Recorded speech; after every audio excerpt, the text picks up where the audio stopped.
গল্প তোকেই ভালোবাসি। লেখনীতে আমেনা আক্তার আঁখি। সূচনা পর্ব। ইয়াশ ভাই, তুমি আমাকে ভালো কেন বাসো না? কাজে ব্যস্ত থাকা ইয়াশ কণ্ঠ শুনে ভ্রু কুঁচকে চোখ তুলে সামনে তাকায়। গোমরা মুখে দাঁড়িয়ে আছে সবে 17তে পা দেওয়া কিশোরী মেয়েটি। ইয়াশের চোখে চোখ পড়তে কিশোরী তার চোখ নামিয়ে নেয়। ইয়াশ কিছুক্ষণ কিশোরীর দিকে তাকিয়ে থেকে চোয়াল শক্ত করে তার সামনে যায়। শক্ত কণ্ঠে প্রশ্ন করে, বয়স কত তোর? প্রেম ভালোবাসার কি বুঝিস তুই? যা বের হ আমার ঘর থেকে। শেষ কথাটি বেশ জোরে ধমকের সুরে বলে। ধমক শুনে হালকা চমকে ওঠে মিথিলা। কিন্তু ভয় পায় না, কারণ এটাতে সে অভ্যস্ত। সে যতবার ইয়াশকে ভালোবাসার কথা বলেছে ততবার এই কথাগুলো শুনেছে। তবুও বেহায়ার মতো বারবার ভালোবাসি বলতে আসে। মিথিলা চোখ তুলে এবার ইয়াশের দিকে তাকায়। তেজ দেখিয়ে বলে, শোনো, এখন না 12 বছরের ওই পুচকিরাও জানে ভালোবাসা কি। আর আমার তো 17। আমি বুঝবো না প্রেম ভালোবাসা কি? তুমি আমাকে ভালোবাসবে কিনা সেটা বলো। ইয়াশ মিথিলার কথা শুনে ওর দিকে আগায়। ঠাস করে চর বসিয়ে দেয় গালে। আকম্মা থাপ্পড়ে মিথিলা কয়েক কদম পিছিয়ে যায়। গালে হাত দিয়ে ইয়াশের দিকে তাকায়। আখি অশ্রুতে টইটম্বুর। অবাক হয়ে তাকিয়ে থাকে ইয়াশের পানে। এতদিন ইয়াশ ধমকাধমকি করলেও কখনো গায়ে হাত তোলেনি। বেশি পেকে গেছিস তাই না? বড় বাবাকে বলতে হবে তোর বিয়ের কথা। বেয়াদ্দপ মেয়ে, বের হ আমার রুম থেকে। তোর এই মুখ নিয়ে আর যেন আমার সামনে আসিস না। যত সব। উচ্চস্বরে ধমকে কথাগুলো বলে ইয়াশ নিজেই স্থান ত্যাগ করে। সে বসেছিল অফিসের কিছু কাজ করতে। কিন্তু এই গধার জ্বালায় কি সেসবও শান্তি মতো করা যায়? দিন দিন বেহায়া হয়ে যাচ্ছে মেয়েটা। বড় ভাইকে ভালোবাসি ভালোবাসি বলে মাথা খাচ্ছে। এর ব্যবস্থা করতে হবে। মেজাজটাই খারাপ করে দিল গাধাটা। ইয়াশ বাইরে বেরিয়ে বাইক নিয়ে বেরিয়ে পড়ে। এদিকে মিথিলা নাক টানতে টানতে ইয়াশের রুম থেকে বের হয়ে নিজের রুমে চলে যায়। রুমে গিয়ে দরজা আটকিয়ে বসে থাকে। বেশ কিছুক্ষণ কান্না করে ভাবতে থাকে। সে আর ইয়াশকে ভালোবাসার কথা বলবে না। এত বেহায়া কেন হবে সে? কতবার বলল সে ইয়াশকে ভালোবাসে। ইয়াশ তো একবার সান্ত্বনা দিয়েও বলতে পারত, মিথু আমিও তোকে ভালোবাসি। বলেনি তো ও? যাব না আমিও আর তার সামনে। বলবো না আর ভালোবাসার কথা।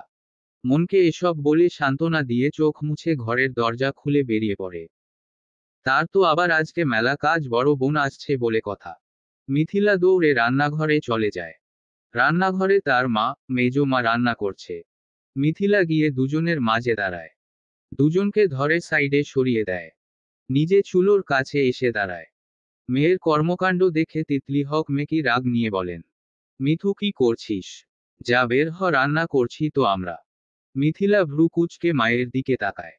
একবার চুলায় বসানো মাংসের পাতিলের দিকে, ফের মেজমার দিকে তাকিয়ে বলে, মেজমা তোমার যাকে নিয়ে যাও তো। আমি এখন রান্না করব। আর এই মাংসও রান্না করে নিব। আর মাংস তো হয়েই গেছে। এখন আমি আপুর ফেভারিট আমার হাতের পায়ের রান্না করব। যাও যাও বের হও। মেয়ের কথা শুনে তিতলি চোখ মুখ কুঁচকায়। এই মেয়ে রান্না তো পারে, কিন্তু রান্না করতে গেলে রান্নাঘরের 12টা বাজে। যা তিতলি হোক এখন একদমই চাচ্ছে না। তাই মেয়ের হাত ধরে তার কাছে নিয়ে এসে বলেন, এখন করতে হবে না। আগে মেহু আসুক, তারপর পায়েস রান্না করে খাওয়াস। এখন না। না মা, আমি এখনই করব। আপু কতদিন পর আসছে বলো। সরো এখন মেজো মা, যাও না। মিথিলার কথায় সায় দিয়ে রুমকা হোক বলেন, আপা করুক না রান্না। ইচ্ছে করেছে বোনকে নিজের হাতের পায়েস খাওয়াতে খাওয়া। তুমি চলো আমার সাথে। তিতলি হোক মেয়ের দিকে তাকায়। তিতলি হোককে তাকাতে দেখে মিথিলা ঠোঁট উল্টায়।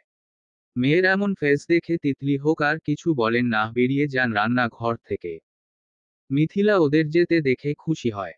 আগে থেকে বের করে রাখা দুধের বোতলটা নিয়ে দুধ একটা পাত্রে ঢেলে নেয়। চুলো জ্বালিয়ে বসিয়ে দেয় দুধের পাত্রটা। বেশ কিছুক্ষণের মধ্যে তৈরি করে ফেলে পায়েস। পায়েস আলাদা একটা বাটিতে ঢেলে ডাইনিং টেবিলে নিয়ে রেখে দেয়। তারপর নিজের ঘরে চলে যায় ফ্রেশ হতে। এদিকে মিথিলাকে রান্নাঘর থেকে বের হতে দেখে তিতলি হোক দৌড়ে রান্নাঘরে যায়। সাথে রুকমা হোকও যায়। রান্নাঘরের কাছে আসতে তিতলি রুকমার দিকে তাকায়। রুকমাও সে সময় তিতলির দিকে তাকায়। তাকিয়ে হেসে দেয়। তিতলি রান্নাঘর একবার পরখ করে, নিচে লবণ চিনির মিশ্রণ পড়ে আছে, দুধও ফেলেছে অনেকটা। এসব দেখে তিতলি তেলে বেগুনে জলে উঠে বলে, রুকমা হেসো না, দেখেছ কি করেছে রান্নাঘরের হাল। সামান্য পায়ের রান্না করতে এরকম হাল করেছে রান্নাঘরের। ছেড়ে দাও আপা, ছোট মানুষ, ইচ্ছা করে তো আর ফেলেনি। ছেড়ে দিতে বলছো রুকমা? এই মেয়ে কোনো কিছু ঠিকমতো করতে পারে না, সবকিছুতে গোলমাল করবেই। সামান্য পায়েস রান্না করতে এই হাল, না জানি শ্বশুর বাড়ি গেলে কি হবে এই মেয়ের। তখন তো সব দোষই আমার হবে, বলবে মা কিছু শেখায়নি এই সেই। তিতলির বকবক করতে দেখে রুকমা আর কিছু বলে না। নিত্যদিন শুনতে হয় এসব। ছোট মেয়েকে নিয়ে তার চিন্তার শেষ নেই। টিপ টিপ বর্ষা পানি, পানি মে আগ লাগা দি, আগ লাগি দিল মে তো। গুনগুন করতে করতে মিথিলা ওয়াশরুম থেকে বের হয়। চুলগুলো তোয়ালে দিয়ে মুছতে মুছতে বেকনিতে চলে যায়। বেলকনি থেকে নেচে নেচে বের হতেই চোখ বড় বড় করে বলে ওঠে, তুমি, তুমি এমনভাবে তাকাচ্ছিস যেন আমি স্বয়ং ভূত তোর সামনে দাঁড়িয়ে আছি। মিথিলা মুখটা গোমরা করে ফেলে আস্তে ধীরে বিছানার দিকে অগ্রসর হয়। মিহু মিথিলার হাবভাব দেখে ভ্রু গুটায়। এ মেয়ে কি মতলবে আছে ধরতে পারছে না বেচারি। মিহু বিছানার উপর গোল হয়ে বসেছিল। মিথিলা গিয়ে মিহুর সামনে বসল। চোখ উঁচিয়ে তাকিয়ে ভ্রু গুটিয়ে অকম্মাত মিহুর চুল ধরে টান দেয়। চুল ধরে টান দেওয়ার সাথে কয়েকটা কিল থাপ্পড় বসিয়ে দেয়। মিহু মিথিলার হাত ধরে আটকানোর চেষ্টা করে। মিনিট খানেক বাদে সফলও হয়। এটুকুতেই হাঁফিয়ে ওঠে। মিথিলার হাত ধরে হাঁপাতে হাঁপাতে বলে, বেদ্যপ মেয়ে, এভাবে মারছিস কেন? মিথিলা কিঞ্চিত রাগ দেখিয়ে বলে, মারবো না তো কি করব? আসার আগে আমাকে একবারও বলেছ তুমি আজকে আসবে। আমি তো তোকে সারপ্রাইজ দিতে চেয়েছিলাম মনা। মিহু আদুরে কণ্ঠে বলে। মিথিলা মুখ ঘুরিয়ে বলে, কিন্তু সারপ্রাইজ তো পারলে না দিতে। আপনি যে চালাক, কিভাবে দিব সারপ্রাইজ বলেন? ঠিকই তো, লুকিয়ে লুকিয়ে মা আর আমার কথা শুনে ফেলেছেন। শুনেছি, বেশ করেছি। এবার বলো ভাইয়ার সাথে কেমন কাটালে এই কয়েকদিন? আর ভাইয়া কোথায়? ভাইয়া আসেনি না? তার নাকি অনেক কাজ আছে তাই আমাকে নামিয়ে দিয়ে চলে গেছে। কিন্তু আপু তোমাদের তো আরো দুদিন পর আসার কথা ছিল। দুদিন আগে কেন আসলে হুমুম? ওই বাড়িতে আবার কারো সাথে ঝগড়া করার জন্য বের করে দিয়েছে নাকি তোকে? যার দরুন আমার ভাইয়া সাথে তার পরিবারকেও তাড়িয়ে দিয়েছে। মিথিলা মিহুকে রাগানোর জন্য ফাজলামো করে বলে, মিথু আমাকে কি তোর ঝগড়াটে মনে হয়? মিহু রাগ দেখিয়ে বলে, মনে হওয়ার কি আছে, তুই যে পরিমাণ আমার সাথে ঝগড়া করিস কি জানি ওখানে আমার সাথে ঝগড়া করতে পারিসনি বলে অন্য কারো সাথে ঝগড়া লাগিয়ে দিয়েছিলি। ছি মিহু, এভাবে আমার একমাত্র দুলাভাইয়ের মান সম্মান খোয়াতে পারলি তুই? ছি! মিথুর বাচ্চা মিথু! মিহু চিল্লিয়ে মিথিলার দিকে এগিয়ে যায়। মিথিলা বিছানা থেকে নেমে মিহুর থেকে কয়েক কদম পিছিয়ে জিভ বের করে ভেঙিয়ে বলে, গরুর মতো চিল্লাস কেন? কম চিল্লাতে শেখ, না হয় শ্বশুরবাড়ি গিয়ে এভাবে চিল্লালে তোর শাশুড়ি ঝাড়ুপিটা করবে।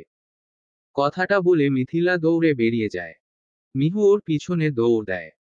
মিথিলা দৌড়াতে দৌড়াতে ড্রয়িং রুমে চলে যায়। মিহু ছুটছে মিথিলার পিছনে। দুজনের দৌড়াদৌড়ি দেখে তিতলি হোক ধমকে বলেন, এই থামো দুটোয়। দুটো শুধু তালগাছ হয়েছিস, জ্ঞান বুদ্ধি হয়নি এখনো। ঘরে কেউ দৌড়ায় এভাবে? এই থামো। মিথিলা তিতলিহোকের দিকে একবার তাকিয়ে মিহুকে আবার ভেঙ্গিয়ে সামনে দৌড় দেয়। ঠাসস করে ধাক্কা খেয়ে পড়ে যেতে নিয়েও সামলে নেয় নিজেকে। মাথায় হাত দিয়ে সামনে তাকাতে ইয়াসের কুঁচকে যাওয়া মুখশ্রীর নজরে পড়ে। মিথিলা তাকাতে ইয়াস ধমকে বলে ওঠে, সারাদিন এভাবে ব্যাঙের মতো লাফাস কেন? হাত পা স্থির থাকে না? বেয়াদব মেয়ে! মিথিলা কিছু বলতে গিয়েও থেমে যায়। সকালের থাপ্পড়ের কথা মনে পড়তেই মুখ ঘুরিয়ে নেয়। ইয়াস মিথিলা মুখ ঘুরানো দেখে ওকে সাইড কেটে চলে যায়। মিহুরকে দেখে ওর সামনে গিয়ে বলে, কখন আসলি? এই তো কিছুক্ষণ আগেই। কোথায় গিয়েছিলি? ওই ফ্রেন্ডদের সাথে একটু বাইরে। ভাইয়া আসেনি না? হুনার নাকি কাজের চাপ অনেক তাই আসেনি। আমাকে রেখে গেছে। ওহো! তিতলিহোকের দিকে তাকিয়ে বলে, বড় মা আমার খাবারটা রুমে দিয়ে দিতে বলো। নিচে নামব না। কথাটা বলে ইয়াস নিজ কক্ষে চলে যায়। মিথিলা সেদিকে তাকিয়ে মুখ ভেঙায়। জমিদারের পুত্র যেন। ওহ! ডাইনিং টেবিল জুড়ে বসে আছে মিহু, ইফা, ইকবাল হোকইয়াসের বাবা। শুধু মিথিলা আর ইয়াসের অনুপস্থিতি। মিথিলাকে না দেখে ইকবাল হোক মিহুর দিকে তাকিয়ে বললেন, মিথি মা কোথায় মিহু? ও শাওয়ার নিচ্ছে, চাচ্চু একটু পরে চলে আসবে। সামনে পায়েসের বাটি দেখে মিহু খুশি হয়ে বলে, ওয়াও মা, পায়েস মিথু রান্না করেছে নাকি? মিহু কথাটা বলতে তিতলি হোক খাবার পরিবেশন করতে করতে হতাশ হয়ে বলেন, হ্যাঁ ওই করলো। আর এই মেয়েটা যে দিনে দিনে কি হচ্ছে কে জানে। সবকিছুতে ঢিলেমি। শ্বশুরবাড়ি গিয়ে কি করবে কে জানে। মা, আমার শ্বশুর বাড়ি নিয়ে এত টেনশন করো না তো। দেখো, আমার শ্বশুরবাড়ি এমন কোথাও হবে যেখান থেকে তুমি প্রতিদিন উঠতে বসতে আমাকে দেখতে পারবে। শুধু একটু দোয়া করো। চেয়ার টেনে বসতে বসতে মিথিলা বলে ওঠে। মিথিলার কথা শুনে অবস্থানরত প্রত্যেকে ভ্রু কুঁচকে তাকায় ওর দিকে। তিতলি হোক ধমকে বলেন, কি সব বলছিস? মাথা গেছে নাকি? মাথা যাবে কেন? আমি কি বলছি তুমি বুঝো নাই? সমস্যা নাই, যেদিন হবে সেদিন বুঝে যাবা। মিথালার এই কথাটাতে সবার কুঁচকানো ভ্রুযুগল আরো খানিকটা কুঁচকে যায়। তিতলি হোক আলাদা একটা প্লেটে খাবার বেড়ে মিথিলার কাছে দিয়ে বলে, যা এই খাবারটা ইয়াসকে দিয়ে আয়। মিথিলা একবার প্লেটের দিকে তাকিয়ে একবার তিতলি হকের দিকে তাকায়। ক্ষীণ রাগ নিয়ে বলে, পারবো না আমি তোমাদের ছেলে, তোমরা গিয়ে দিয়ে আসো। তিলতি হক মিথিলার কথা শুনে রাগ নিয়ে বলে, তোকে পারা না পারার কথা বলা হয়নি। এটা দিয়ে আসার কথা বলা হয়েছে, যা দিয়ে আয়। ইকবাল হক মিথিলার গোমরা মুখের দিকে তাকিয়ে বলে, থাক না ভাবি, ও যখন যেতে চাচ্ছে না। আর ইয়াস বা নিচে নামেনি কেন? ছেলেটাও না। সেটাই তো সব সময় আমাকেই কেন? মিথিলাকে মাঝপথে থামিয়ে তিতলি হক বলে, আর একটা কথা বলবি তো, আমার থেকে খারাপ কেউ হবে না মিথিলা। বড্ড অবাধ্য হচ্ছিস আজকাল। মিথিলা পানসুটে মুখ বানিয়ে খাবার প্লেটটা হাতে নিয়ে রাজাকারের কক্ষের দিকে হাঁটা ধরে। দরজার সামনে আসতে থেমে যায়। কোনো সময় তো পারমিশন নিয়ে ঢুকে না, আজকে নিবে। মিথিলা কথা না বলে দুবার দরজায় টোকা দেয়। কিন্তু ভিতর থেকে কোনো সাড়া আসে না। আরও কয়েকবার দেয়। তবুও কোনো সাড়া শব্দ নেই। মিথিলা এবার অনিচ্ছা সত্ত্বেও আস্তে করে ডাক দেয়, ইয়াস ভাইয়া, তুমি কি ভিতরে? এবারও সারা শব্দ নেই। মিথিলা এবার ঢুকে পড়ে রুমে। রুমের চারদিকে একবার তাকিয়ে খাবার প্লেটটা রেখে দেয়। ঘুরে ফিরে আসতে নিয়েও আবার পিছনে তাকিয়ে পুনরায় চারদিকে চোখ বুলিয়ে বলে, ইয়াস ভাইয়া, তুমি কি রুমে নেই? তোমার খাবার রেখে গেলাম, খেয়ে নিও। লাস্টের লাইনটা মিনমিন করে বলে। ফের ঘুরে বের হতে নিতেই চমকে ওঠে। ইয়াস তার সামনে বুকে হাত গুজে দাঁড়িয়ে আছে। মাত্র মনে হয় রুমে এসেছে। এখানে কি? তোকে বলেছিলাম না আমার রুমে না আসতে? আবার এসেছিস কোন সাহসে? ইয়াসের কথা শুনে মিথিলার বেশ রাগ হয়। সে তো ইচ্ছা করে আসেনি। জোরাজুরিতে এসেছে, তাও খাবার দিতে। মিথিলা কথাটা বলতে গিয়েও বলে না। নিচের দিকে তাকিয়ে পাশ কাটিয়ে চলে আসে। পাশ কাটাতে পিছন থেকে হাত ধরে ফেলে ইয়াস টান দিয়ে সামনে এনে দাঁড় করাই। ভ্রুযুগল উঁচু করে বলে, সমস্যা কি, কথা বলছিস না কেন? মিথিলা ইয়াসের থেকে নিজ হাতটা টান দিয়ে ছুটিয়ে নেয়। কয়েক কদম সামনে গিয়ে বলে, বলছি না, কারণ আমি তোমার সামনে কথা বললে শুধু ভালোবাসার কথাই বের হবে। আর একটা কথা শুনো, এই মিথিলা হক আর কারো সামনে ভালোবাসার কথা বলতে আসবে না। তাই চুপচাপ হয়ে গেছে। আশা করি তুমিও অনেক খুশি এতে। কথাগুলো বলে মিথিলা বের হয়ে যায় রুম থেকে। ইয়াস সেদিকে তাকিয়ে মুখ ঘুরিয়ে বলে ওঠে, গাধা কোথাকার। কুয়াশাচ্ছন্ন আকাশের দিকে তাকিয়ে আছে 17 বয়সী কিশোরী। হাতে ধোয়া ওঠা চায়ের কাপ। গ্রিল ভেদ করে একফালি রোদ এসে উকি দিয়েছে বারান্দায়। শীতের সকালে রোদের ঝলকানি পড়ল কিশোরীর সর্বাঙ্গে। সপ্তপর্ণে চায়ের কাপে চুমুক বসালো সে। তখন নিচ থেকে কর্কশ কণ্ঠে শোনা গেল তার নাম ধরে কেউ ডাকছে। মিথিলা ভ্রু কুঁচকে চায়ের কাপটা নিয়ে নিচে চলে আসে। তিতলি হকের সামনে গিয়ে প্রশ্ন করল, ডাকছিলে আমায়? মিথিলার দিকে একবার তাকিয়ে তিতলি হক চায়ের ট্রেটা মিথিলার হাতে ধরিয়ে দেয়। আদেশের সুরে বলে, সবাইকে দিয়ে আয়। মিথিলা দ্বিরুক্তি করে না। কয়েকদিন ধরে সে এই কাজটা করে আসছে। বলতে গেলে এই একটা কাজ ঠিকমতো করতে পারে সে। সবাইকে সকাল সকাল চা দেওয়া। কাজটা মন্দ না। মিথিলা প্রথমে ইকবাল হকের রুমে গেল। তাকে চা দিয়ে এসে নিজের মা বাবার বরাদ্দকৃত রুমের সামনে গিয়ে দাঁড়ালো। কিছুক্ষণ তাকিয়ে থাকতেই মন বিষণ্ণ হয়ে উঠল, কতদিন বাবাকে দেখা হয় না তার। কবে আসবে কে জানে। মিথিলা স্থান ত্যাগ করে ইয়াসের রুমের দিকে হাঁটা ধরল। রুমের সামনে এসে কিছুক্ষণ কিছু একটা ভাবল। হালকা হাতে দরজাটা খুলে ভিতরে ঢুকে পড়ল। প্রথমেই চোখে পড়ল বিছানার উপর শুয়ে থাকা ইয়াসের উপর। চোখ পড়তেই কিশোরী মন বলে উঠল, ইসস, কবে তোমার পাশের ওই খালি জায়গাটায় আমার জায়গা হবে? কবে তোমার ওই মুখশ্রী দেখে আমার সকাল শুরু হবে? মিথিলা কথাটা ভেবে মাথা ঝাড়া দেয়। চায়ের কাপটা নিয়ে বেডের পাশে টি টেবিলে রাখে। চলে আসতে নিবে, কিন্তু বেহায়া চোখ বারবার ওই লোকটার উপরই পড়ছে। কালকে যে একটা চড় মারল তবুও শিক্ষা হলো না। মিথিলা চোখ ফিরিয়ে চলে যেতে নিয়েও আবার ফিরে এসে ইয়াসের সামনে দাঁড়ায়। ইয়াসের দিকে হালকা ঝুঁকে পড়ে। দেখতে থাকে ঘুমন্ত মুখশ্রী। হঠাৎ কিশোরী মনে এক সুপ্ত বাসনা জাগে, হাত চালায় নিদ্রাচ্ছন্ন থাকা পুরুষটির অবিন্যস্ত চুলে। আরেকটু ঝুঁকি ভালোবাসার পরশ আঁকে পুরুষটির ললাটে। মুহূর্তেই যেন লালাভ ছেয়ে যায় কিশোরীর মুখশ্রীতে। এক মুহূর্ত অপেক্ষা না করে বের হয়ে যায় রুম থেকে। মুখশ্রীতে লজ্জাভাব যেন সরছেই না। ধরে রাখা ট্রেটার দিকে তাকিয়ে ছুট দেয় বোনের রুমের দিকে। রুমে ঢুকে দরজা সজোরে বন্ধ করে দেয়। যার দরুন শুয়ে থাকা মিহু, ইফা দুজনে লাফিয়ে উঠে পড়ে। মিথিলার দিকে তাকিয়ে বিরক্তি সহিত মিহু বলে ওঠে, অফো, মিথু, তোর সাথে আমাদের কোন জন্মের শত্রুতা রে? এভাবে কেউ দরজা বন্ধ করে? বেয়াদব। মিহুর সাথে সুর ধরে ইফাও বলে ওঠে, আসলেই মিথু আপু, এভাবে কেউ দরজা বন্ধ করে? আরেকটু হলে তো দুজন তোমার দরজা আটকানোর শব্দতেই পটল তুলতাম। তুই চুপ কর, পুচকে কোথাকার। মিথু আপু একদম পুচকে বলবে না। 1 বছরের বড় হয়ে ভাব নেও। 1 বছর কি কম মনে করিস নাকি? একটা বছরের বড় আমি, তোর ভাব তো থাকবেই। হ্যাঁ, আসছে 1 বছরের বড় হয়ে ভাব দেখাতে। আর আমি মনে হয় তার ভাব দেখতে বসে আছি। বসে থাকবি কেন? দরকার পড়লে খাড়াইয়া খাড়াইয়া দেখবি। বেশি কষ্ট হলে শুয়ে শুয়ে দেখতে পারিস। দুজনের ঝগড়াবিবাদ দেখে মিহু ধমক দিয়ে বলে, ওই বান্দর দুইটা চুপ কর। মিথিলার দিকে দৃষ্টি নিক্ষেপ করে বলে, আর ম্যাডাম আপনার আমাদের এভাবে জাগানোর মানে কি? মিথিলা চায়ের কাপ দুটো রেখে মিহুর সামনে কোমরে হাত দিয়ে দাঁড়িয়ে বলে, জাগাবো না কি করব বলো?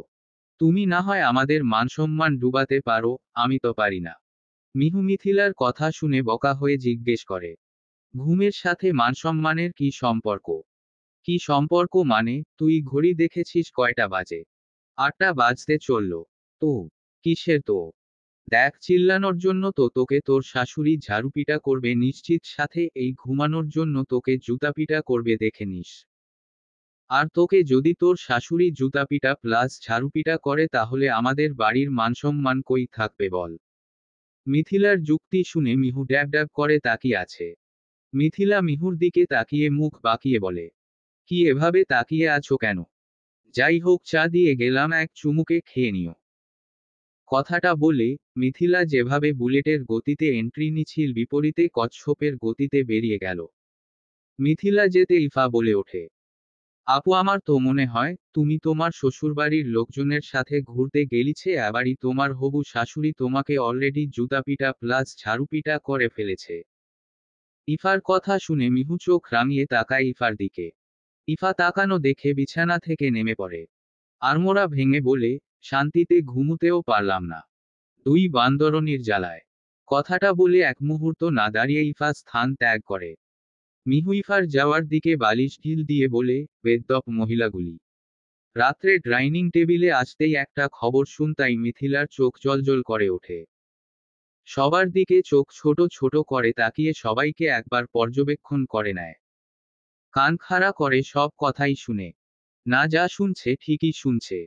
সবাই মিলে ঘুরতে যাবে, কিন্তু যাবে কোথায় সেটাই ভাববার বিষয়।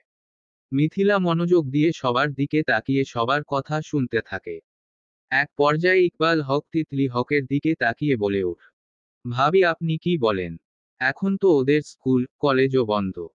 তিতলি হক একবার রুকমা হকের দিকে তাকায়, ফের ইকবাল হকের দিকে তাকিয়ে বলে, আমি আর কি বলবো ভাই, রুকমা যখন বলছে একবার যেতে তাহলে আমরা কি না গিয়ে পারি বলেন? তিতলি হকের কথা শুনে রুকমা হক মুচকি হাসেন। এদিকে মিথিলা শুধু এসবি শুনে যাচ্ছে কিন্তু কোথায় যাবে কেউ কিছু বলছে না। মিথিলা এবার পাশে বসা ইফার কানে কানে বলে, কোথায় যাওয়ার কথা হচ্ছে রে? আমি কি জানি, শুনতে থাকো। মিথিলা মুখ বাঁকা ইফার উত্তরে। পাশে মিহু বসে খেয়েই যাচ্ছে যেন খাওয়াই তার একমাত্র কাজ। মিহুর থেকে যে এখন কিছু জানা যাবে না তা জানে। কেন যে পড়ে নিচে নামতে গেল? আগে আসলে সবটা শুনতে পারত। ধুরোর। একটু পরে ইয়াস এসে মিথিলার সামনের চেয়ারে বসে বসে। মিথিলা সেদিকে একবার তাকিয়ে চোখ ফিরাইতে নিয়েও আবার তাকায়। ইয়াস কেমন অদ্ভুত দৃষ্টিতে তাকিয়ে আছে, যেন আজকে প্রথম দেখছে ওকে। সকালের ঘটনা মনে পড়তেই মিথিলা চোখ বড় বড় হয়ে যায়। এই ছেলে তখন আবার জেগে ছিল নাকি? পরক্ষণেই মনকে বুঝো দেয়, জেগে থাকলে তো তখনই মেরে তক্তা বানিয়ে দিত। মিথিলা চোখ ফিরিয়ে নিজ খাওয়ায় মনোনিবেশ করে। খাওয়া শেষ হতেই একে একে সবাই উঠে যায়। মিথিলা হাত ধুয়ে নিজ কক্ষে যেতে নিবে তখন ইয়াস ওর পাশে এসে বলে ওঠে, এখান থেকে সোজা আমার রুমে যাবি। দরকার আছে। কথাটা বলে ইয়াস পাশ কাটিয়ে চলে যায়। মিথিলা চোখ মুখ কুঁচকে বলে নেয়, ওর বয়ে গেছে তার রুমে যেতে। মিথিলা ড্যাং ড্যাং করে নিজ রুমে চলে যায়। রুমে যাওয়ার সময় একবার মিহুর রুমে ঢোকে, কিন্তু বেচারি জামাইয়ের সাথে প্রেমালাপ করতে ব্যস্ত থাকায় মিথিলা চলে আসে। নিজের রুমে এসে দেখে ইফা ওর বিছানায় আরামে কম্বলের নিচে শুয়ে আছে। মিথিলা গিয়ে ইফার হাত ধরে বসিয়ে দেয়। অফো, সমস্যা কি তোর? এভাবে কেউ মতের দিতে কম্বলের নিচ থেকে উঠিয়ে দেয়? ইফা বিরক্তি নিয়ে বলে ওঠে কথাটা। তোর রুম নেই, যা তোর রুমে গিয়ে কম্বলের নিচে সাধু সেজে বসে থাক, কেউ কিছু বলবে না।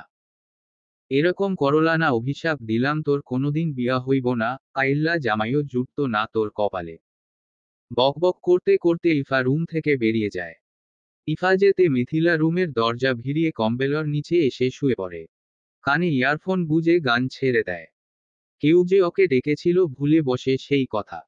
ভাইয়া তুমি এখানে? মিথিলা ভীতস্বরে কথাটা বলে একবার ইয়াসের দিকে তাকালো, একবার নিচে পড়ে থাকা কাঠের স্কেলের দিকে। কাঠের স্কেল মেঝেতে পড়ে শব্দ হয়েছে। মিথিলা কানের ইয়ারফোন খুলে মাত্রই ঘুমানোর প্রচেষ্টা করছিল বিধায় ক্ষুদ্র আওয়াজটুকু কানে যেতে ধরফরিয়ে উঠে পড়ে। কিন্তু মিথিলা ভাবছে ইয়াস এত রাতে ওর রুমে কি করছে? কোনো কি দরকার আছে ওর সাথে? মিথিলার ভাবনার ছেদ ঘটিয়ে ইয়াস মিথিলার কাছে এসে হাত টান দিয়ে বিছানা থেকে নামায়।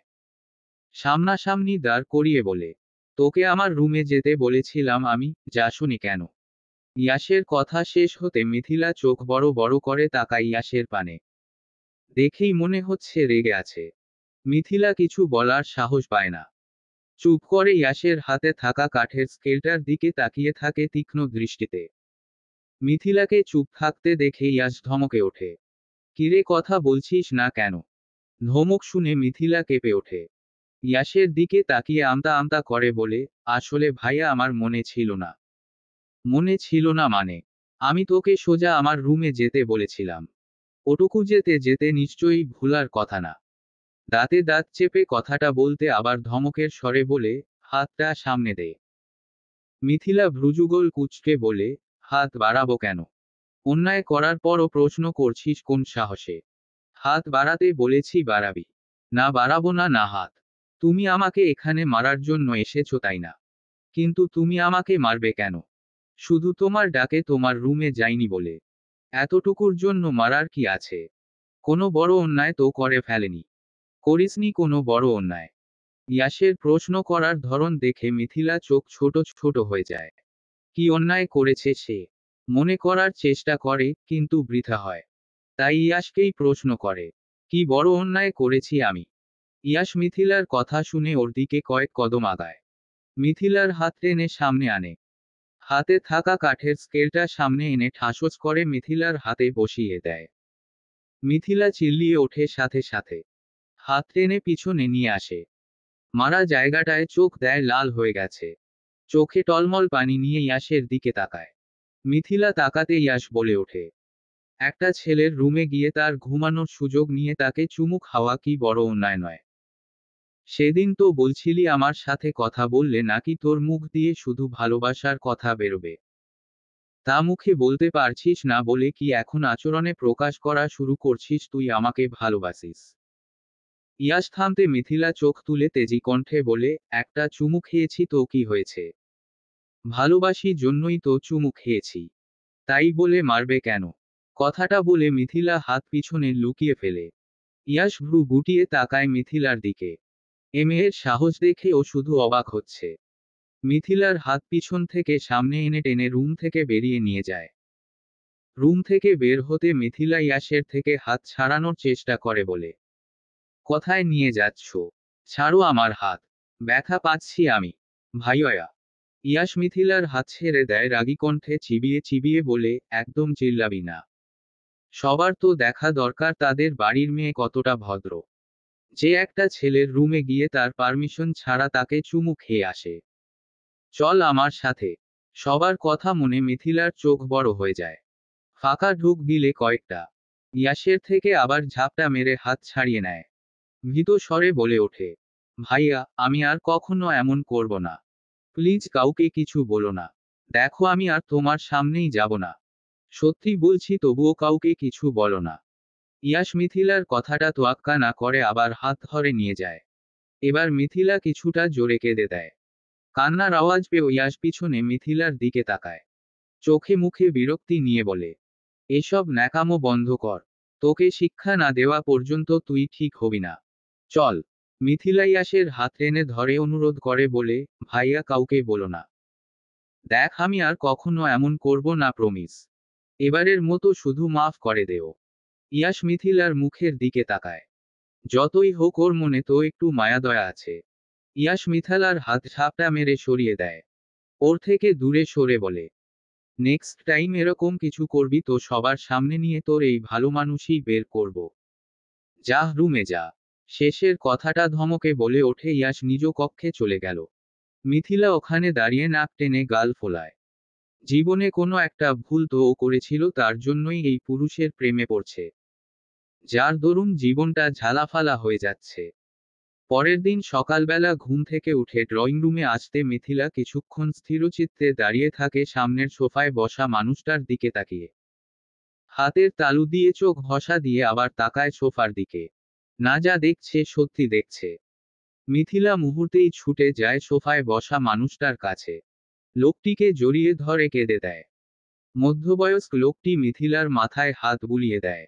মাথা উঠিয়ে আদুরে স্বরে বলে, কি হয়েছে আমার মায়ের? বাবাকে দেখে খুশি হয়নি বুঝি? মিথিলা নাক টেনে মিনহাজ হকের দিকে তাকায়। আহ্লাদি কণ্ঠে বলে, এতদিনে বুঝি তোমার মায়ের কথা মনে পড়েছে? কথা নেই তোমার সাথে? মিনহাজ হক মেয়েকে বুকে জড়িয়ে ধরে মাথায় হাত বুলিয়ে বলে, কাজের চাপ ছিল মা। তাই তো আসতে পারিনি। দেখো এখন চলে এসেছি। বাবার বুকে মুখ লুকিয়ে মিথিলা অস্পষ্ট স্বরে বলে, বুঝেছি। কখন এসেছো? আমাকে একবার জানালেও না। মিনহাজ হক হেসে দিয়ে বলেন, মধ্যরাতে এসেছি মা। তোমরা ঘুমিয়েছিলে তাই তো বলা হয়নি।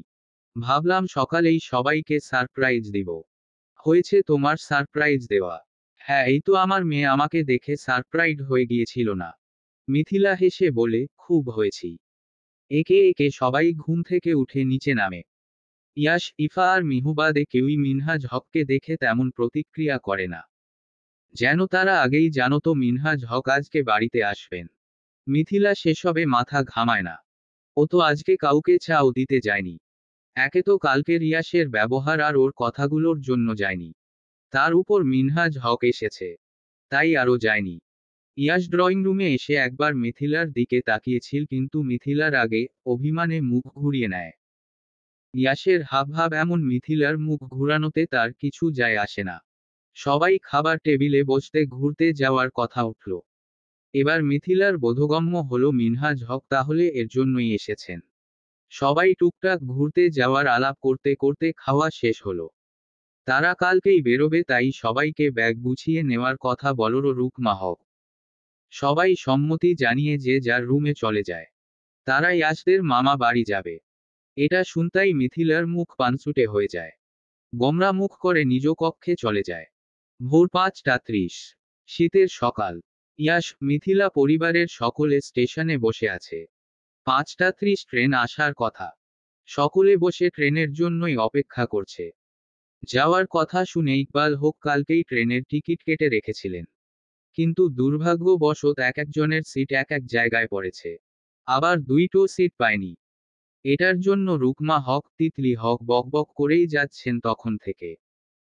তাদের মতে, যাবেই যখন তখন আগে থেকে টিকিট কেটে রাখলে কি হতো। দুজনের বকবকানি মনে ইকবাল হক মুখ পানসে বানিয়ে রেখেছেন। দোষটা কি আদৌ তার, সে এটার বুঝার চেষ্টা করছে। রুকমা হক যদি আগে যাওয়ার কথা বলতো তাহলে তো সে আগেই টিকিট কেটে রাখত। মেয়ে মানুষ, মাথার তার ছিঁড়া। এটা ভেবে ইকবাল হক নিজের মনকে সান্ত্বনা দেয়। অপেক্ষার অবসান ঘটিয়ে 5টা 45-এ ট্রেন আসে। সবাই এগিয়ে যায় ট্রেনে ওঠার জন্য। গলির সামনে যেতেই মিথিলা মিহু দুজনে ধাক্কা খায়। মিহু মিথিলাকে আগলে ধরে দাঁড় করায়। মিথিলা একবার ধাক্কা দেওয়া লোকটাকে দেখে নিয়ে রেগে বলে, এভাবে কেউ ট্রেনে ওঠে? চোখ নেই নাকি আপনাদের, মানুষজন দেখেন না? মিথিলার কণ্ঠ শুনে ইয়াস সহ বাকি সকলে পিছনে তাকায়। মিনহাজ হক দুই মেয়ের হাত ধরে বলে, মা এখানে রাগারাগি করো না। চলো আগে ট্রেনে ওঠো। ভুলবশত হয়তো লেগে গেছে। মিনহাজ হকের কথা শুনে মিথিলা আর কিছু বলে না। মিনহাজ হক দুই মেয়েকে ট্রেনে উঠিয়ে দেয়। একে একে সবাই ওঠার পর মিনহাজ হক, ইকবাল হক আর ইয়াস উঠে পড়ে। ট্রেনে উঠে সবাই নিজেদের সিটে গিয়ে বসে পড়ে। ইয়াস, ইকবাল হক, মিনহক দাঁড়ানো। খালি আছে একটা সিট। তিনজন তিনজনের দিকে তাকিয়ে একবার সিটের দিকে তাকায়। অদূরে বসে থাকা মিথিলা, মিহু, ইফা তাদের দেখে এগিয়ে আসে। মিহু মিহি কণ্ঠে বলে, বাবা, চাচু তোমরা যাও ওখানে গিয়ে বসো। আমরা দাঁড়িয়ে থাকতে পারবো। কিন্তু তোমরা? বাবা আপু ঠিক বলেছে, যাও তোমরা বসে পড়ো। আমরা না হয় দাঁড়িয়ে থেকে যাব। ইফা তুইও যা বাবাদের সাথে। ইকবাল হক কিছু বলতে যাবেন তখন ইয়াস বলে ওঠে, বাবা মিথিলা ঠিক বলেছে, তোমরা যাও বসে পড়ো। তারা তিনজন চলে যেতে মিহু মিথিলার দিকে তাকিয়ে বলে, তুই বসো। আমি আর ইয়াস দাঁড়িয়ে যেতে পারবো। মিথিলা জোরে জোরে দুপাশে মাথা ঘুরিয়ে বলে, তুমি আমার বড় আপু।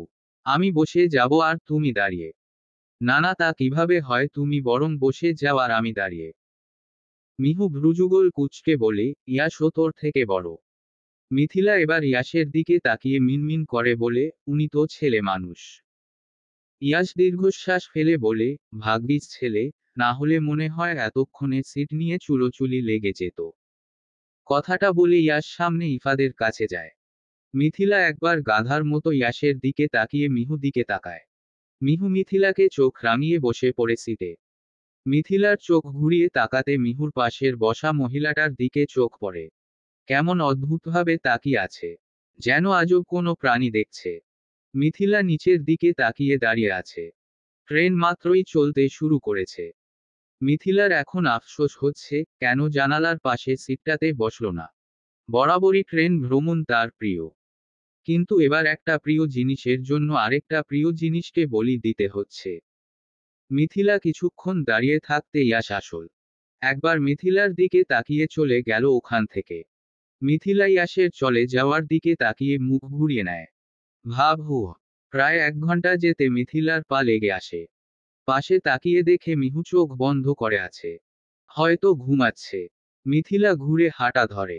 সামনে এগিয়ে ট্রেনের দরজার সামনে চলে যায়। ইয়াস এক পাশে দাঁড়িয়ে ছিল। মিথিলা গিয়ে বিপরীত পাশে দাঁড়িয়ে পড়ে।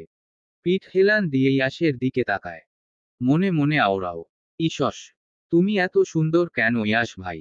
একটু বেশি সুন্দর বলে বুঝি এত ভাব? আচ্ছা, আমি যদি তোমার থেকেও সুন্দর হতাম তাহলে কি তুমি আমায় ভালোবাসতো? বেশ কিছুক্ষণ এভাবে তাকিয়ে থাকতেই মিথিলার মনে একটা প্রশ্ন উদয় হয়। সেই আশকে করবে কি করবে না সেটা নিয়ে দ্বিধায় ভুগে। না বলা পর্যন্ত তো শান্তি পাবে না, তাই মুখ ফসকে বলেই ফেলে, ইয়াস ভাই তুমি কি ক্রিম ইউজ করো গো? আমিও মেখে একটু তোমার মতো সুন্দর হতাম। তাহলে তুমিও আমায় পাত্তা দিতে। মিথিলা এসেছে, ইয়াস অনেকক্ষণ ধরে খেয়াল করেছে কিন্তু কিছু বলেনি। এবার মিথিলার প্রশ্ন শুনে ভ্রু কুঁচকে তাকায় ওর দিকে। মিথিলা তখনও একইভাবে তাকিয়ে আছে ইয়াসের দিকে। এবার ইয়াস ধমকে উঠে। হঠাৎ ধমক শুনে চমকে ওঠে মিথিলা। ইয়াস মিথিলার হাত ধরে দরজা থেকে একটু দূরে সরিয়ে আছে। ধমক দিয়েই বলে, মরার জন্য ওখানে গিয়েছিলি নাকি? আর মাথার তার কি সব ছিঁড়ছে? সে তো কবেই ছিঁড়ে গেছে। যেদিন প্রথম তোমার প্রেমে পড়েছিলাম সেদিনই আমার মাথার সব স্ক্রু ঢিলা হয়ে গেছে। ইয়াশ রাগী দেখিয়ে বলে, ফাজলামো করতছিস বেয়াদব। কালকের মার ভুলে গেছিস? ভুলবো কেন? আর মনে রাখলেও বা কি? আমি যদি মারের জন্য তোমার উপর অভিমান করেও থাকি, তুমি আমার সেই অভিমান না ভাঙাবে আর না বুঝবে। তাই তো আবার ঘুরে ফিরে তোমার কাছেই আসি। ইয়াশ এবার দাঁত চেপে বলে, আচ্ছা লজ্জা বলেও তো একটা জিনিস আছে। তোর মধ্যে মনে হয় লজ্জা লও নেই তাই না? মিথিলা এবার ক্যাবলামার্কা হাসি দিয়ে বলে, একটু ভুল বলে ফেলেছো ভাইয়া, তোমার ক্ষেত্রে আমার লজ্জার লো কেন ল এর মাত্রাও নাই। ইয়াশ আর কিছু বলে না। এর থেকে গরু ছাগলের সাথে কথা বলেও লাভ আছে ওর মনে হয়। তাই চুপ করে থাকলো। মিথিলা ইয়াশকে চুপ থাকতে দেখে গোমরা মুখ বানিয়ে ফেলে দরজার সামনে গিয়ে পা ঝুলিয়ে বসে পড়ে।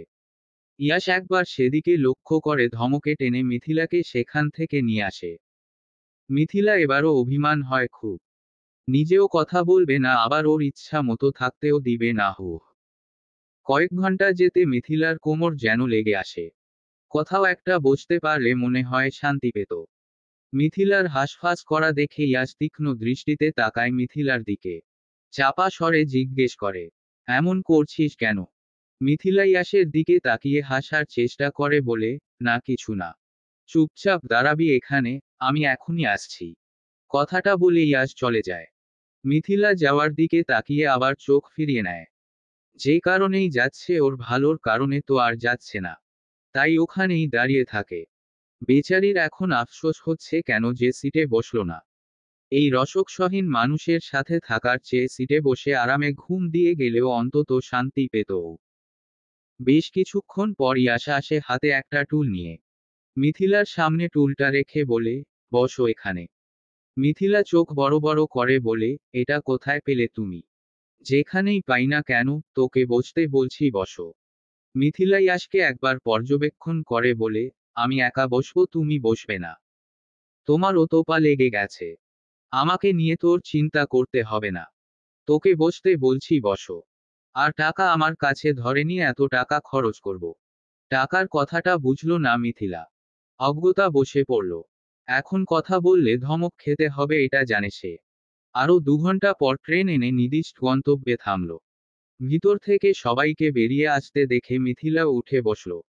ধাক্কাধাক্কির থেকেও আগে আগে নেমে পড়ে ট্রেন থেকে। মিথিলা নামতেই ইয়াশ নেমে পড়ে। ইকবাল হক মিনহাজ হক উপর থেকে ইয়াশকে ব্যাগগুলো ধরিয়ে দিয়ে নামাতে সাহায্য করে। ইয়াশ ব্যাগগুলো এক সাইডে রেখে এসে মিথিলাকে নিয়ে সেখানে গিয়ে দাঁড়ায়। সবাই নামতে ইয়াশ দুটো সিএনজি ভাড়া করে উঠে পড়ে। এবার আর মিথিলা ইয়াশের সাথে যায় না। মিথিলা, মিহু, ইফা আর মিনহাজ হক এক গাড়িতে আর অন্য গাড়িতে বাকি 4 জন। 8 ঘন্টা পার হতেই গাড়ি এসে একটা বাড়ির সামনে থামে। বাড়িটা অর্ধপাকা। সবাই গাড়ি থেকে নেমে ভাড়া মিটিয়ে ভিতরের দিকে হাঁটা শুরু করে। একটা মধ্যবয়স্ক পুরুষ এসে রুকমা হককে জড়িয়ে ধরে। রুকমা হক জড়িয়ে ধরে কেঁদে দেয়। ইয়াশের 2 মামা একজনকে মিথিলা চিনে কিন্তু একে চিনল। ধরে নিল এটা আরেকজন। একে একে সবার সাথে পরিচয় হতেই সবাই রুমের ভিতর যায়। মিথিলা, মিহু, ইয়াশ পিছনে ছিল। তখন কোথা থেকে একটা মেয়ে এসে ইয়াশকে জড়িয়ে ধরে। মিথিলা এটা দেখে চোখ বড় বড় করে সেদিকে তাকায়। এদিকে ইয়াশ মিথিলাকে একবার দেখে নিয়ে জড়িয়ে ধরা মেয়েটার দিকে তাকায়। কেমন আছো? মেয়েটা ইয়াশকে জড়িয়ে ধরে বলে ওঠে। এদিকে মিথিলা কটমট দৃষ্টিতে তাকিয়ে আছে দুজনের দিকে। ইয়াশ মেয়েটিকে নিজের থেকে ছাড়িয়ে স্মিথ হাসার চেষ্টা করে বলে, ভালো আছি নীলু। বাকি কথা ভিতরে গিয়ে বলি। কথাটা বলে ইয়াশ ঘরের ভিতর চলে যায়। নীলা ওখানে দাঁড়িয়ে ইয়াশের যাওয়ার দিকে তাকিয়ে লজ্জামিশ্রিত হাসে। মিথিলা নীলার দৃষ্টি অগোচরে ওকে ভেঙিয়ে ভিতরে চলে যায়। বেশ কিছুটা সময় বিশ্রাম নেয় সবাই। দুপুরে খাওয়ার ডাক পড়তে সবাই হাত মুখ ধুয়ে খেতে চলে যায়। নিচে পার্টি বসিয়ে খেতে দেওয়া হয়েছে সবাইকে। প্রথমে ছেলেদের খেতে দেওয়া হয়েছে। ইয়াশের 2 মামা ইকবাল হক, মিনহাজ হক, ইয়াশ আর ইয়াশের বড় মামার ছেলে বসেছে। ইয়াশের 2 মামি সাথে নীলা আর ইয়াশের ছোট মেয়ের ছেলে রায়না খাবার পরিবেশন করছেন। সাথে তিতলি হক আর রুকমা হক টুকিটাকি সাহায্য করছেন। মিথিলা শুধু নীলা আর ইয়াশের দিকে তাকিয়ে আছে। দুজনে হেসে হেসে কি সুন্দর গল্প করছে। ইয়াসের খাবারের দিকটা শুধু নীলা দেখছে, এটা মিথিলা তীক্ষ্ণ দৃষ্টিতে তাকিয়ে দেখছে। যদি পারত তো নীলার দু গালে দুটা থাপ্পড় দিয়ে ইয়াসের থেকে সরায় দিত, কিন্তু তাও তো সম্ভব না। তাই মিথিলা ন্যাকামিগুলি দেখে গেল শুধু। ছেলেদের খাওয়া শেষ হলে মেয়েদের খেতে বসতে বলা হলো। মেয়েদের খাওয়া দাওয়া শেষ হতে যে যার বরাদ্দকৃত রুমে চলে যায়। ইফা, মিহু, মিথিলাকে নীলা আর রায়নার ঘরে আপাতত শুতে দেওয়া হয়েছে। সবাই রুমে এসে একটা ভাত ঘুম দিয়ে নিল। শো শো বাতাস বইছে। মিথিলা, মিহু, ইফা তিনজনই শীতে এক জায়গায় জুবুথুবু হয়ে দাঁড়িয়ে আছে। দুপুরে ঘুমানোর পর সবাই বিকালের দিকে ঘুরতে বের হয়েছিল। নীলাদের বাড়ির থেকে কয়েক মিনিটের দূরত্বে একটা সুন্দর নদী বয়ে গেছে। সেটা দেখতেই সবাই এসেছিল। নীলা সবাইকে বলেছিল ওখানে বাতাস শীত লাগতে পারে, সবাইকে শীতের পোশাক পরে আসতে বলেছিল। কিন্তু তখন কেউ তা আমলে নেয়নি। এখন পস্তাচ্ছে। নীলা আর রায়না ওদের তিনজনের সামনে গিয়ে দাঁড়ায়। রায়না মুখ টিপে হেসে বলে, কি আপুরা, কেমন লাগছে? তোমাদের তো শীতের পোশাক পরে আসতে বলেছিল, কিন্তু তোমরা শুনলেই না। এখন ভূমিকম্পের মতো কাঁপাকাঁপি করো। হি হি। রায়নার কথায় নীলা ওকে ধমক দিয়ে বলে, চুপ কর রায়না। ফের মিথিলাদের দিকে তাকিয়ে বলে, ইফা, মিথিলা, মিহু আপু চলো আমরা বাড়ি চলে যাই। তোমাদের এই শীতে থাকলে ঠান্ডা লেগে যেতে পারে। আর এমনিতেই একটু পর সন্ধ্যার আজান দিবে। মিহু, ইফা নীলার কথায় সায় দিয়ে বলে, হ্যাঁ চলো। এমনিতেই অনেক শীত লাগছে। আরেকটু থাকলে বরফ হয়ে যাব।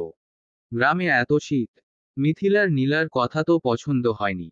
নিশ্চয়ই ভালো সাজার জন্য এত সুন্দর সুন্দর কথা বলছে, যাতে সবাই ওকে পছন্দ করে ইয়াশ ভাইয়ের বউ বানিয়ে নিয়ে যায়। তার উপর ইফা আর মিহুর সায় দেওয়া একদমই ভালো লাগলো না। ওদের কথা শেষ হতেই হালকা চিল্লিয়ে বলে ওঠল, এখনই কেন যাবা তোমরা? এতই যখন শীত লাগছে তাহলে এসেছিলে কেন? যত সব। মিথিলা কথাটা বলে অন্যদিকে চলে যায়। ইফা মিহুর দিকে তাকিয়ে বলে, আপু এর মাথায় কি গ্যাস্ট্রিক হয়েছে নাকি? এমনে কথা কয় কে? চুপ কর, দেখছি আমি। মিহু মিথিলার দিকে এগিয়ে যায়। মিথিলার পাশে দাঁড়িয়ে বলে, কি হয়েছে বল তো? এখানে আসার পর থেকে তোর মেজাজ গরম হয়ে আছে। সমস্যা কি? মিথিলা মিয়ে যাওয়া স্বরে বলে, কিছু না চলো। ভালো লাগছে না আমার। মিথিলা যেতে মিহু হতাশ দৃষ্টিতে তাকায় মিথিলার দিকে। কি হয়েছে এই মেয়ের? কেমন অদ্ভুত ব্যবহার করছে। এই রাগ দেখাচ্ছে তো এই ভালো। মিহু এত ঘাটে না। পরে জিজ্ঞেস করে নিবে। নীলাদের বাড়ি থেকে কয়েক মিনিটের দূরত্বে একটা দুতলা বাড়ি রয়েছে, মিথিলাদের সবাইকে ওখানে থাকতে দেওয়া হয়েছে। নীলাদের বাড়িতে 4টা রুম। একটায় নীলা আর রায়না থাকে, একটায় নীলার ভাই থাকে, আর দুটোতে ইয়াসের মামারা। জায়গা না হওয়ার দরুন মিথিলাদের এখানে থাকার ব্যবস্থা করা হয়েছে। নীলা, রায়না আর ইয়াসের দুই মামি এসে রুমগুলো পরিষ্কার করে দিয়ে গেছে। বাড়িটা কেমন ভুতুড়ে টাইপ। কয়েক বছর ধরে খালি পড়ে আছে।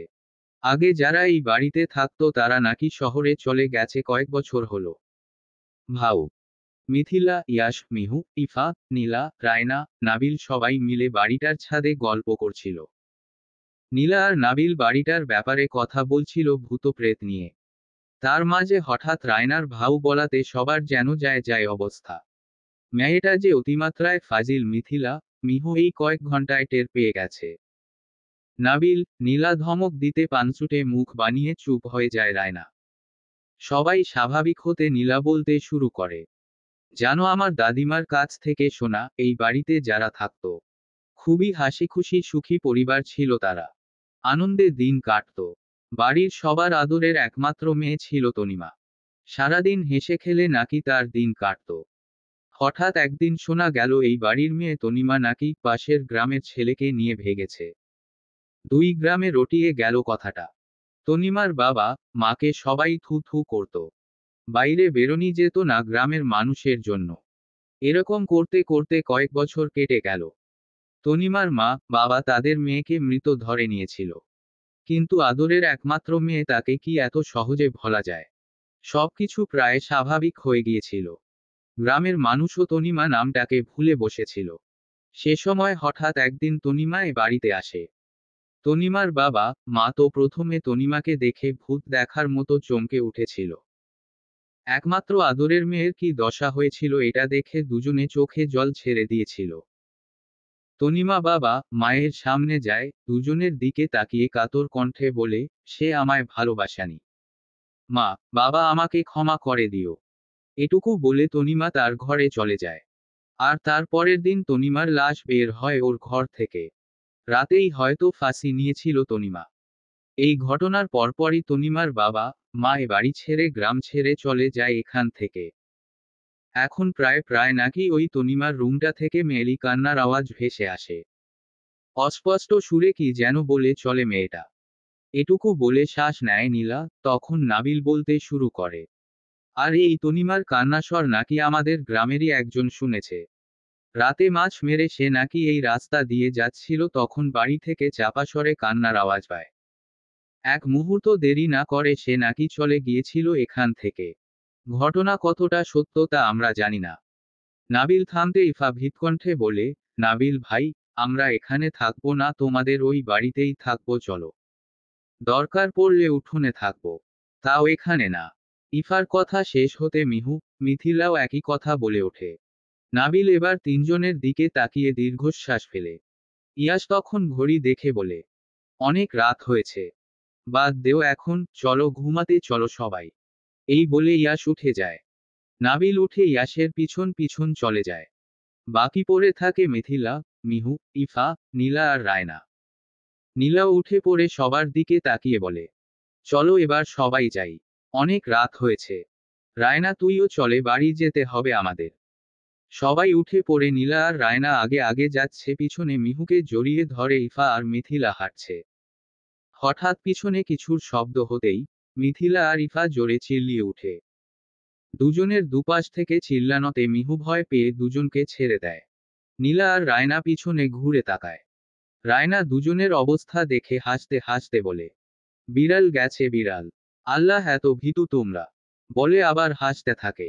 ইফা আর মিথিলা মুখটা ছোট করে হাঁটতে থাকে। ভাইয়া তুমিও চলো আমাদের সাথে। নীলা কথাটা বলতে ইয়াস বলে উঠে, আমি কেন যাব, নাবিল আছে তো, চলে যেতে পারবে।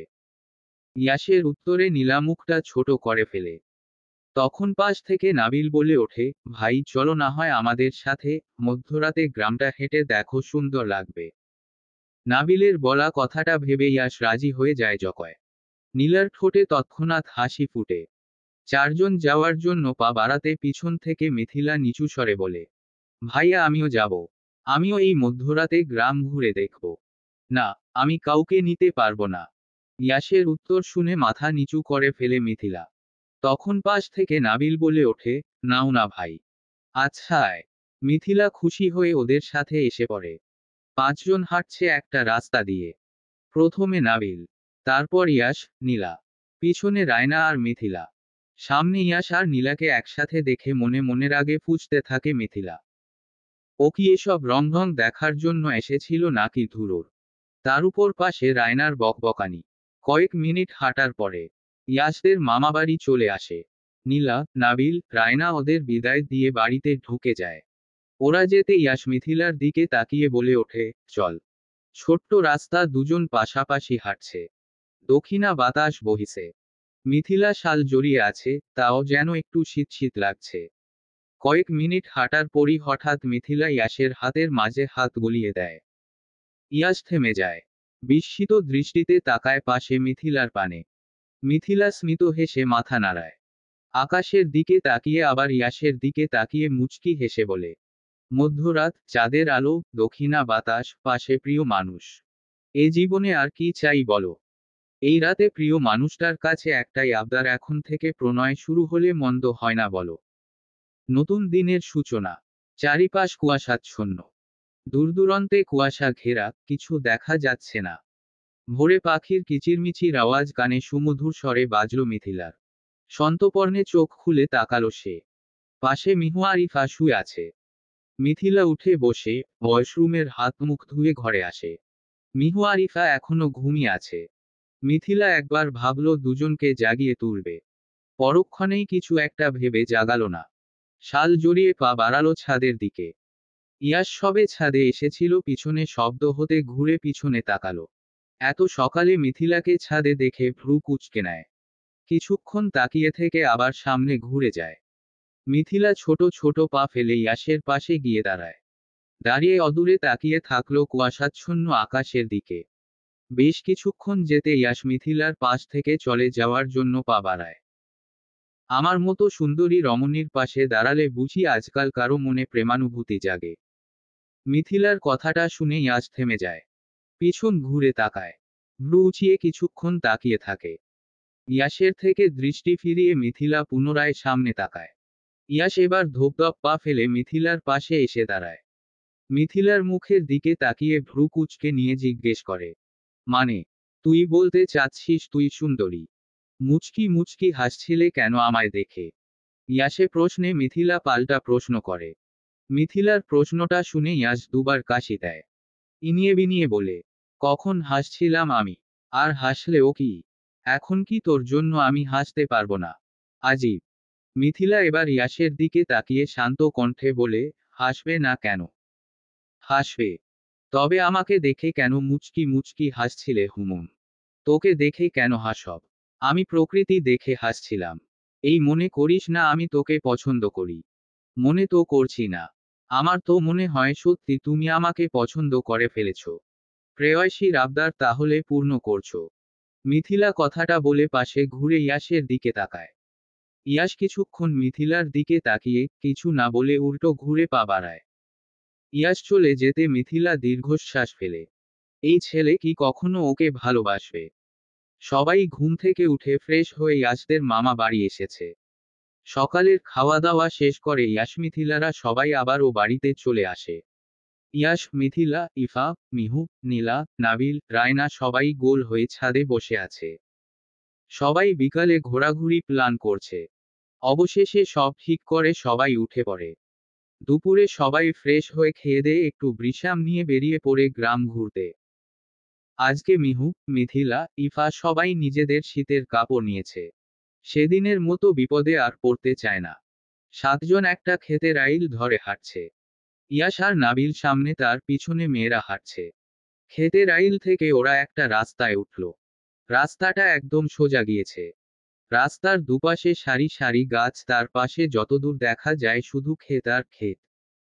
সবাই মিলে কিছুদূর হাঁটতে ইফা চিল্লিয়ে ওঠে মিথিলাকে ধাক্কিয়ে বলে, এ মিথু দেখ সরিষা ক্ষেত, চল ছবি তুলি। মিথিলা একবার সরিষা ক্ষেতটা দেখে। পিছনের ক্ষেতগুলোতে শুধু ধান ছিল।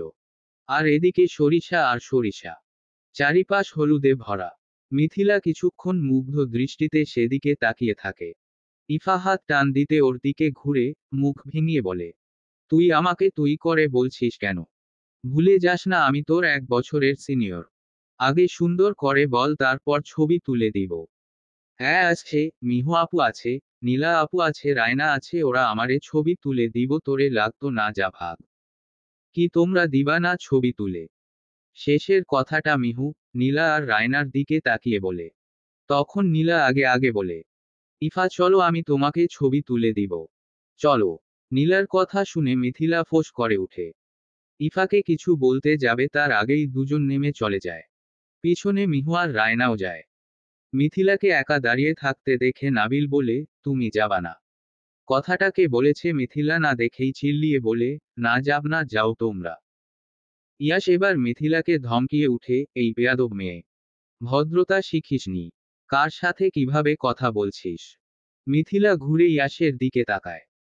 এমনিতেও মাথা গরম এই নীলার ন্যাকামো দেখে তার উপর ইয়াসের ধমক যেন আগুনে ঘি ঢালার সমান। মিথিলা এবার ইয়াসের কাছে গিয়ে দ্বিগুণ চিল্লিয়ে বলে, আমি তো অভদ্ররই জানো না? সব ভদ্র তো ওই নীলা মুলা। ওকে নিয়েই থাকো। কথাটা বলে মিথিলা উল্টো হাঁটা শুরু করে। নাবিল একবার মিথিলার যাওয়ার দিকে তাকিয়ে ইয়াসের দিকে তাকায়। কিছু বুঝার চেষ্টা করে। কিন্তু ব্যর্থ হয়। পরক্ষণে ইয়াসকে বলে, ভাই ও কি একা যেতে পারবে? নিয়ে আসো তুমি। আর এভাবে রেগেই বা গেল কেন? বাদ দে, মাথায় গ্যাস্ট্রিক আছে। আবার একাই চলে আসবে। চলে আমরা নিচে যাই।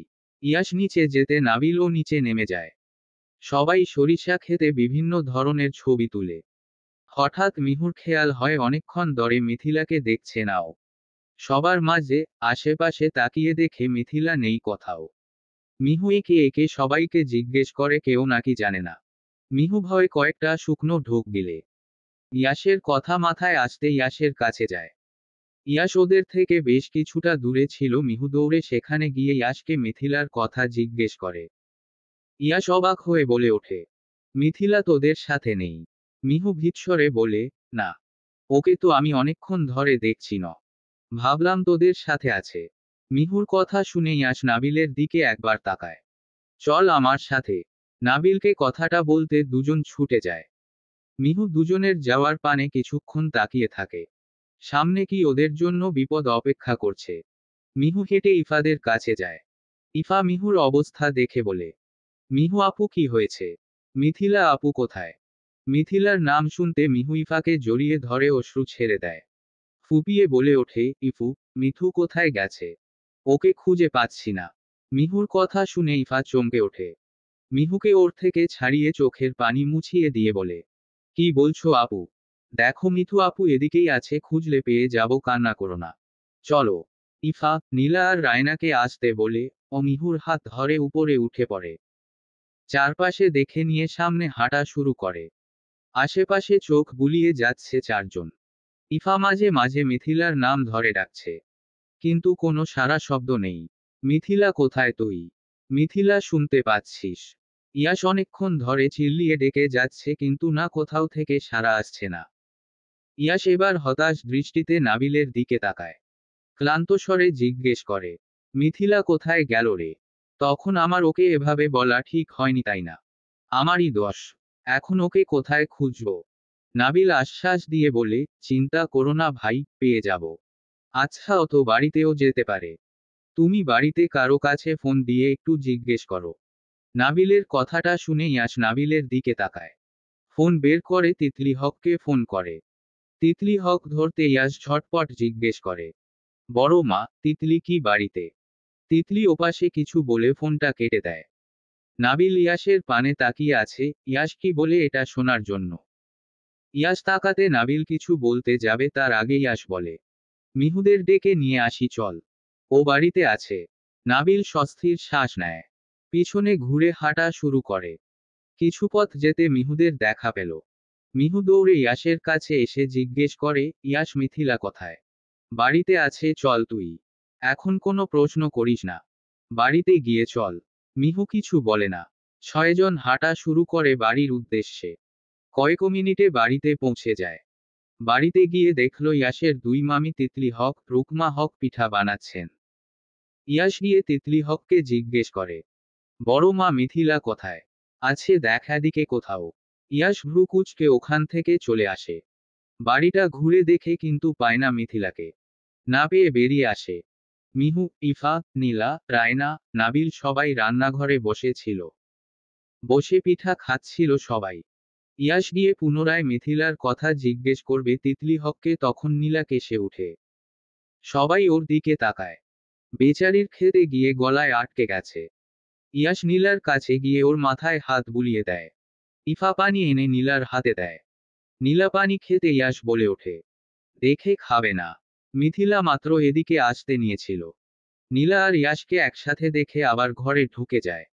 এদিকে রুকমা হক ইয়াস আর নীলার দিকে তাকিয়ে কিছু একটা ভেবে মুচকি হাসে। চলবে। গল্প তোকেই ভালোবাসি। লেখনীতে আমেনা আক্তার আঁখি। সূচনা পর্ব।